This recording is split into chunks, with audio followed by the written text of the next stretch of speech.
Thanks. Thanks. It's really fun to be here. It's actually, I think that may be the first time I've ever been introduced as a person who is best known for writing about disruption, because I'm usually speaking to other historians who pay no attention to disruption, perhaps at their peril, ignoring it altogether.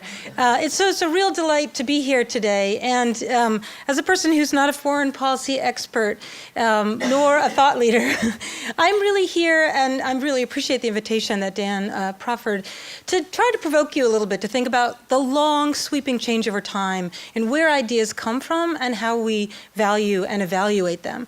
And I think in the sort of centuries-long, millennium-long history of civilization on the Earth, we can kind of track some really interesting transformations. And the chief one being, of course, that ideas millennia ago that people used to explain their world and to solve crises and to think about how to relate to other peoples were chiefly theological ideas. And after that, they were chiefly humanistic ideas. It's only in the very, very recent, blink of an eye, most recent history that ideas and the ideas that lead people in their understanding of the world around them came to be scientific ideas, following that maybe sort of middle of the 19th century, really, that kind of democratization of scientific knowledge. Because there's plenty of scientific knowledge in the 16th and 17th century. But by the middle of the 19th century, it's really scientists, natural scientists, who are doing the most cutting-edge work. That's really changed from sort of Darwin forward in particular. And then by the 20th century, it's social science. People are it's economists chiefly by the early 20th century. People are looking at using the methods of scientific inquiry and turning them to the problems of societies. And in the most recent, just really less than a blink of an eye, we're thinking about data science as the predictive science that helps us to understand all aspects of the world, including foreign relations and international affairs. And I think that's a really important transformation to take stock of, because much as we've gained through these various shifts in moving from asking, what does God mean us to do, to asking, what does my data tell us to do? In making that change, we've gained a lot, but we've also lost a lot. There are whole realms of knowledge and ways of thinking about problems that we no longer value. And I think that's a huge disaster culturally. It's a looming disaster culturally. So I want to just, again, broadly and suggestively, take you on a little tour of human history and think about how people ask questions about what's going on in the world by looking at plagues. Plagues are a really interesting way to think about this, because plagues are about contagion. They're also about migration. They engage all these battles of warfare, because we talk about battling plagues. How people reckon with the disaster of a plague, something that we really can't explain for a long, long time, and then we're not quite sure what the best way to fight it. Even if you think about the Zika epidemic, and how we think about fighting Zika today. It's not something that's obvious. It still perplexes policymakers, both domestically and across national boundaries. So I'm going to begin with Thebes, which suffered a devastating Black Death in about 429 BCE, that became the subject of one of the very few tragedies to survive from ancient Greece, Oedipus Rex. The subject of Oedipus Rex is the plague that affects the city of Thebes. And what happens when people in Thebes are dying and dying and dying is that the people gather to ask the king, Oedipus, to save them. Oedipus is the king of Thebes because he obeyed a prophecy that was given to him that he heard from the oracle at Delphi. The oracle at Delphi told Oedipus that he was destined to marry his mother and kill his father. And so Oedipus ran away from home, ran away from his mother and father, thereby ensuring, he thought, that he would avert the fate that the gods had in mind for him. And he ends up in Thebes, and on his way into Thebes, he, in a kind of incident of road rage, murders a man on the road. Well, when Oedipus then consults the oracles about what to do about the contagion, the pollution of Thebes that's killing, all this plague that's killing everybody, the oracle says, well, you have to find the guy who murdered the previous king and he has to live in misery forever, and then the plague will go away. So Oedipus says, okay, that's great. I promise that I'll conduct an investigation. I'm going to find who the murderer is of the previous king, and then may he wear out his life in misery to miserable doom, is what Oedipus promises. Well, of course, it's Oedipus. What he finds out in his investigation is Oedipus has murdered the previous king on his way into town in his incident of road rage, and that the previous king was in fact his father, who with his wife had abandoned the child in his infancy because they had been told that their child would grow up to kill the father and marry the mother. So everyone in this story is trying to thwart the inevitable doom that the gods have sealed as their fate. And of course, Oedipus in the end has to gouge out his own eyes. And he lives in misery as a blind man wandering outside of Thebes. But the people recover from the plague.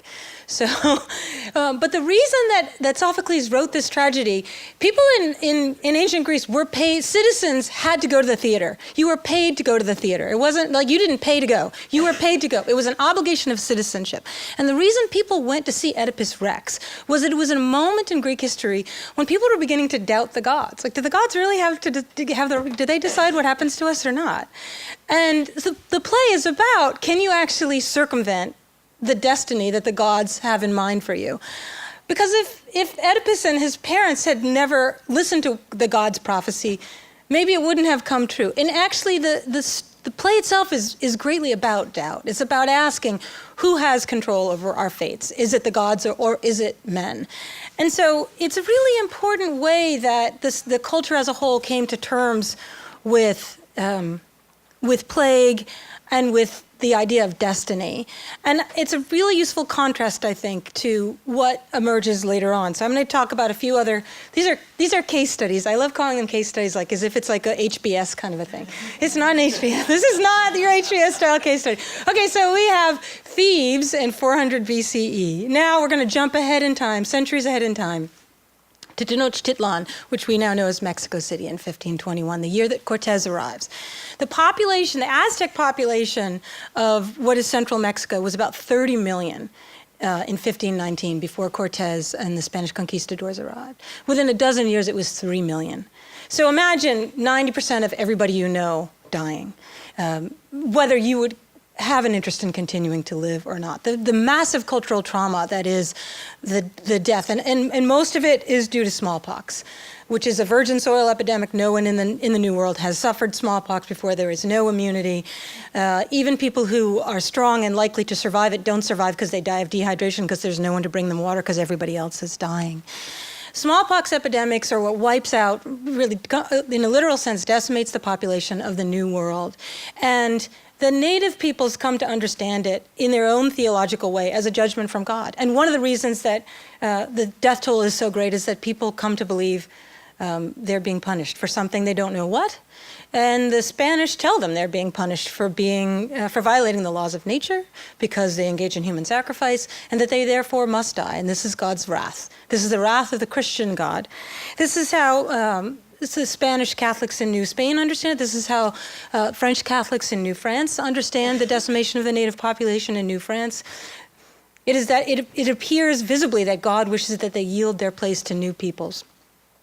The idea of manifest destiny as an evangelical notion descends from this long history of the land appearing to clear well in advance of the arrival of the Europeans, which in fact it does, because someone gets sick and then they flee the Spanish and they bring the disease ahead of them. So as the Spanish and the French, as they march through the interior, they just found every town just beyond the horizon is full of dead people.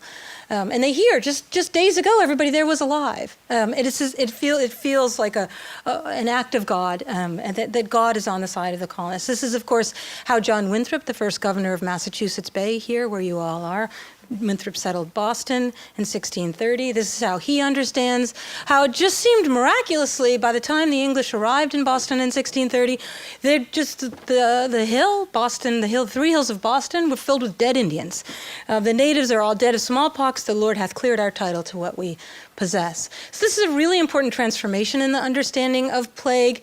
It's not as skeptical as the tradition in ancient Greek. It's in fact far more deterministic.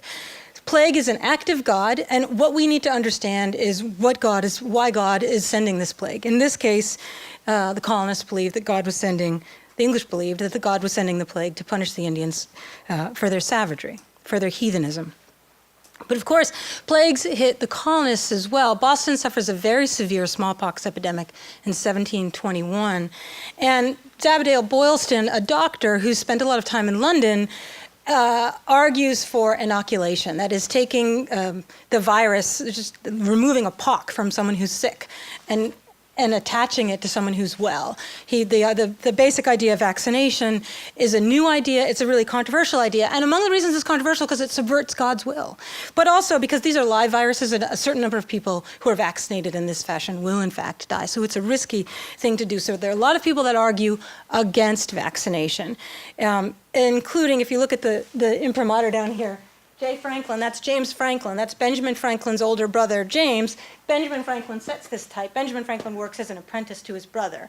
And the Franklin family, importantly, opposes vaccination in Boston in 1721, which then is important to the story for a number of reasons.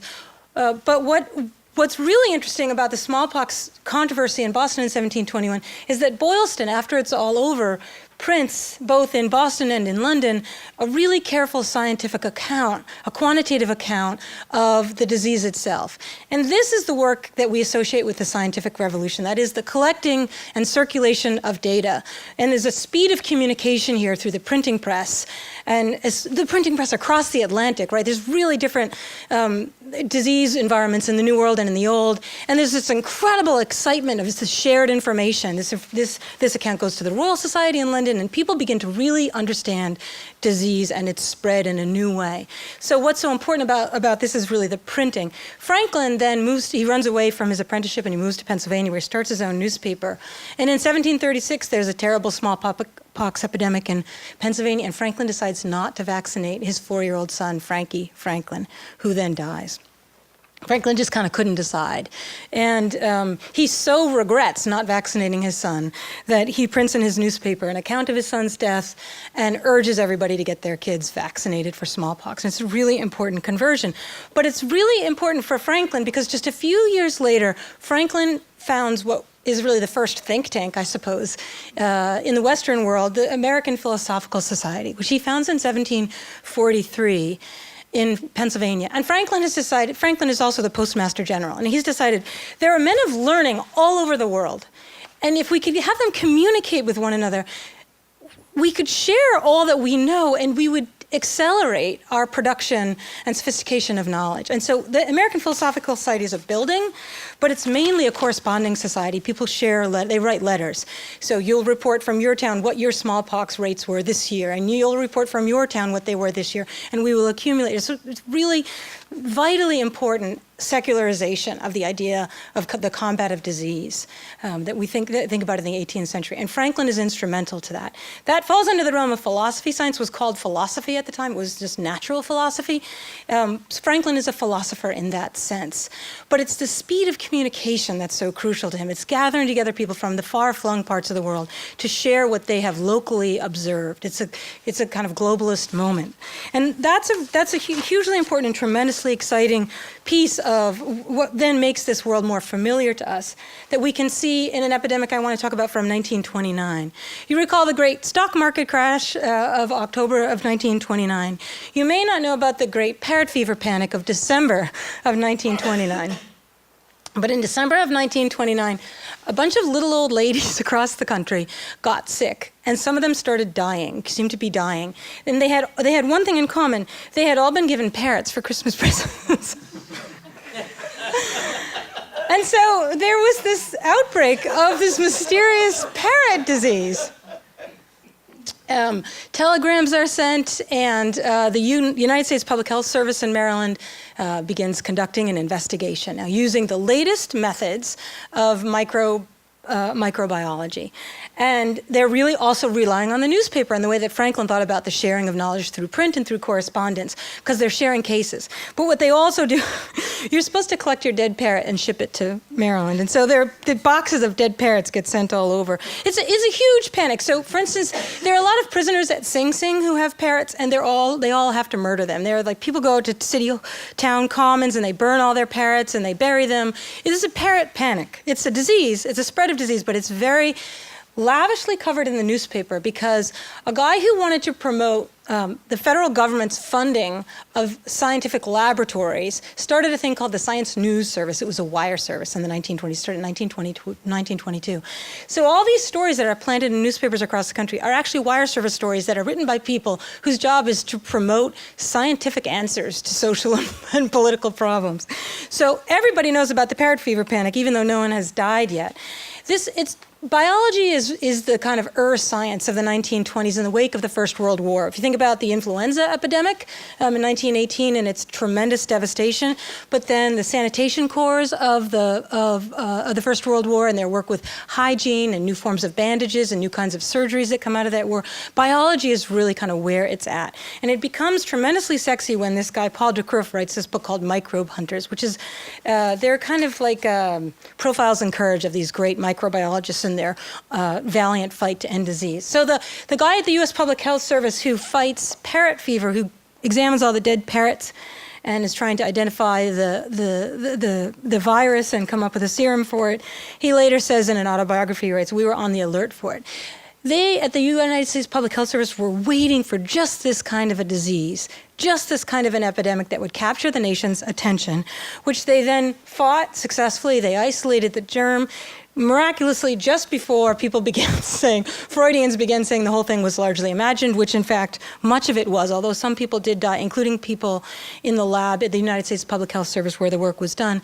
But the reason that those scientists were waiting for that disease is that they went to Congress early in 1930 and asked for funds for the establishment of the NIH, the National Institute of Health, which emerges from the panic that was largely created by science reporters in 1929 in order to get the federal government to take a hand as a public sector matter in the combat of disease. So we moved from the American Philosophical Society, the first learned society, to a publicly funded idea factory, the NIH. So I want to just end by talking for a moment at the place we are in now and gesturing towards the private sector and its both strengths and limits in confronting disease. One thing you will have noticed, I think, is that I am making the argument that much of these earlier ways of understanding disease as pollution, that as a judgment on us, that we need to think about our own behavior and reform our society, or that maybe certain people are being punished for what they naturally ought to be punished for. These are ways of thinking that we have left behind. But if you think about plague on the internet, and the great salience for people in talking about the internet and computer technology more broadly of biological metaphors. Things are bugs, programs are buggy, there are viruses, that you could think about online harassment and the tenor of web communication that people bemoan constantly and rightly should as a form of contagion. It is a kind of pollution to the world in which we live. There is a spread of a virus, of a certain kind of hate that is causing an extraordinary toll of misery. And we don't quite understand it and we don't quite know what to do about it. Well, a leader in confronting this pollution is Jigsaw, Google's private sector ideas factory, which has taken as one of its chief missions, how can technology make people in the world safer? How can we battle the plague online? How can we make the web safer from attacks on free speech is one of their missions, and here are some of their projects. How can we make the web safer from hatred and harassment? In other words, this is my modification, how can we make the online world safer from hatred and plague? I think it's really interesting that a private sector corporation is engaged in the work of cleaning up and battling the plague that we ourselves have clearly created, and where Sophocles might be of some considerable use to us in thinking about the deterministic model here, whereby we are not actually asked to take stock of our own behavior. We are instead asked to outsource to data banks and to technologists a way to understand what has been predicted for us as our fate. That we, in a sense, are far more passive than Oedipus and his parents in being unable to resist what lies ahead of us. There's very little sense in these kind of, among the projects that Jigsaw is promoting are just different bots that can do that can tag harassment and wipe it off, that they can kind of erase stuff from, that they can block. There could be these various filters, and it's kind of a bot war. It's a little bit like with spam and spam filters. There's kind of an arms race with spam filters. There are spam filters, and then people that send out spam use like question marks and dollar signs, and they use caps and lower. They come up with a way to get their spam through your filter. The hate just keeps trying to come, but there will be these bots who will keep chasing it around. And yet the world that we have created, the world full of this contagion online, the world full of strenuous abuse, we are not asked to take stock of as humans. Thanks very much.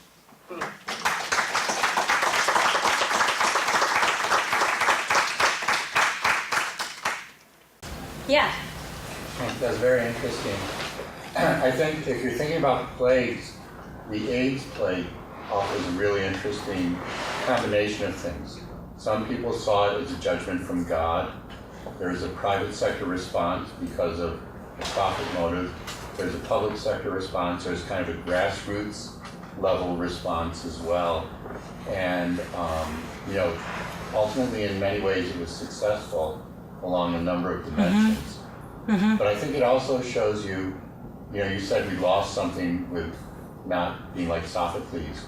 If you think about what's the judgment, I think it's a very malevolent thing that people were saying this is visited upon a certain population because of that. So, I don't have any nostalgia for the ideas that these non-scientific ideas where conveniently you can use these things either for self-flagellation or more disastrously for saying because people are gay, or with the Black Plague the Jews started it or things like that. Right. So I don't see much lost in that. I was wondering, you start off by saying you see something lost with that. I entirely agree with you, and I think one of the reasons the AIDS story is so important to bring out is it illustrates the persistence of a providential interpretation of the world. Just even among American Christians, for one, among certain groups of American evangelical Christians, and the great harm that can do, in the way in which that works as a form of persecution. And much about plagues is basically political persecution by another name, right? I mean, plagues are usually blamed on some of the most vulnerable members of society who are then punished for them. So no, I don't, and obviously I don't have nostalgia for that either. But I do think. What I mean by what is lost is that I think in the same way that there was a great deal lost in the turn to social science as the single only possible explanation for economic affairs and economic relations in the beginning of the 20th century, you always lose out when you have only one lens through which you see a problem, right? There are just more ways of looking at a problem, and among the ways of looking at a problem, like online harassment. It's not to say that we should bring in theologians to sit in judgment of people who troll other people, but that there are ways to think about the problem that are humanistic. I don't mean the theological ones, that I think we ignore at our peril. And I think the idea that that our social problems can be resolved by better data is just a basic misunderstanding of how social problems are addressed. Yeah. I was wondering if you could elaborate on that a bit. What ways of thinking would you bring back in thinking about, say, economic affairs today? And then the second part of that question would be, how would you do so? Because these ways of thinking are as widespread as you're suggesting. You really have to change an entire intellectual culture. Yeah. The role of the university there is clear. Is there a role for the private sector as well? Yeah. That's a great question. And since I have the luxury of just being here as a critic and a kind of dilettante, I don't really have to give you an answer, but I'll tell you a story. And the story is about the child welfare system, where I spent a lot of time in the last year. I was working on a long piece about the child welfare system and the history of child welfare programs in the United States. I was at the time taking care of a foster child once a week, and I was just staggered by how unable the system was to do anything helpful for him. And in the course of doing that work, I interviewed, there'd been a number of prominent deaths of children who were in the child welfare system here in Boston. That was in some ways the news peg for the piece I was working on. But I remember when I talked to the the director of the Department of Child Welfare in Boston. She said, she's a new person, she had just been brought in. She said, the problem is we just don't have enough data. We're not tracking these kids well enough. And so we have a grant. We're going to get iPads for all of our social workers and our field workers so that, when someone's been tardy hasn't been showing up at school or whatever, we'll know that we'll get a push alert. We'll have these various And I looked at her, I was like, do you think that's, I can see why you can get money to do that. I can see the people who want to sell those iPads to every state department of public welfare in the country. But honestly, as a social worker who's worked in this field since 1967, do you think that iPads are the problem? The lack of iPads is the problem in your work? And she just laughed and laughed and laughed. She's like, no, this is totally, there's help to be had in there, but it's just a way to miss out on paying attention to any other problem. And at the time, or any other possible solution. And including asking the very question of whether anything about the way this system is set up makes any sense, and basically none of it does. For instance, here's a basic problem with the child welfare system. The foster care model it dates to the 1930s, and it assumes a single wage-earning family where there is a stay-at-home mother who can happily take in other children and raise them. The people who are foster parents in the United States today are not people who have only one working parent in the family. And that, there's almost no foster families left because there aren't people to stand up and say, we'll take in these children. That is actually the only place that kids go are to foster homes. So you have these foster homes. It's a Dickensian disaster. But the basic infrastructure makes no sense in the world in which we live. It doesn't take an iPad to figure that out. It doesn't take some cool app that a social worker can have in the field to know there isn't a good foster home available for this child. The Obama administration has this Office of Innovation and Technology or whatever, had established a team to study the child welfare system, and I went and met with those people. My piece came out, and those people asked me to go to Washington and meet with them, and I met with them. And their solutions were more or less the same. We're working on some new, data programs. There are root causes that none of this is ever going to address. And I just think that the fact that there's a financial incentive in a kind of algorithmic solution to social problems really decreases our ability to see the problems in any other way. There's just money to see the problem this way. I experience this in the classroom all the time where if I want to take my students on a field trip, I have to pay out of pocket. But if I would want to bring some gizmo into my classroom and do something data-driven with them, there's 19 different pools of money. I could get a grant for $5,000, making a phone call this afternoon. But to get subway fare to go to Boston to go on the Freedom Trail, no, that's out of pocket. And the way that we have commodified knowledge means it's a complicated set of incentives that leaves us diminishing a next generation's ability to see problems in any other way as well. Because then, we bring through college kids whose only way of, here's a problem, let's solve it. Well, what we're going to need is an app. Maybe what we need is to really wrestle with the problem and think about who are other thinkers who've thought about this before. To have some humility toward the great ideas of the past, to have some sense that not all perfect solutions lie in the future, that many of these problems are errors that are actually exacerbated by changes in technology or exacerbated by a scientific way of thinking that was misapplied. Some of the errors of social science, maybe say in abnormal psychology and the way they infected the child welfare system and how children are pathologized within that system. There is now, for instance, I think a quite terrible clinical diagnostic test for young children that assesses them on a scale of adversity. It's an adversity score from 0 to 10. And if you enter kindergarten with an adversity score of 4 or above, you're labeled as a child with an adversity score of 4 or above. And that is thought to be a predictive model of your inability to succeed in school.